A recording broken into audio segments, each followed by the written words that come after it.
Watakbo! Ang lakas ng kwitis ko. Oh, mga pre, nandito pala si Jopet, oh. Oy, Jopet, andiyan ka pala. Kanina ka pa namin hinahanap.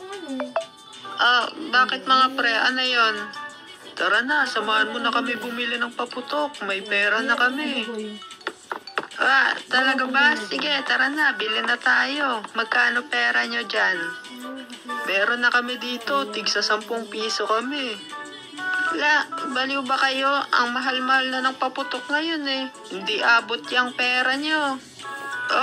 Ganun ba?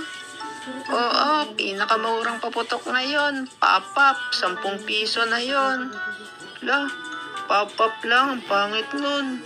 Ang mahal na pala ng mga paputok ngayon. Kaya nga paano yan? Wala tayong paputok.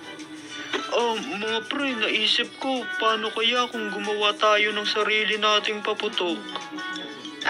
Baliw ka ba? Ang hirap-hirap gumawa ng paputok eh. Madali lang yun. Nakalimutan nyo na ba? Nung nakaraang New Year, gumawa ako ng paputok na boga.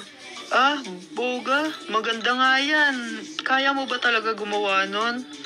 Oo naman, dali-dali lang nun eh.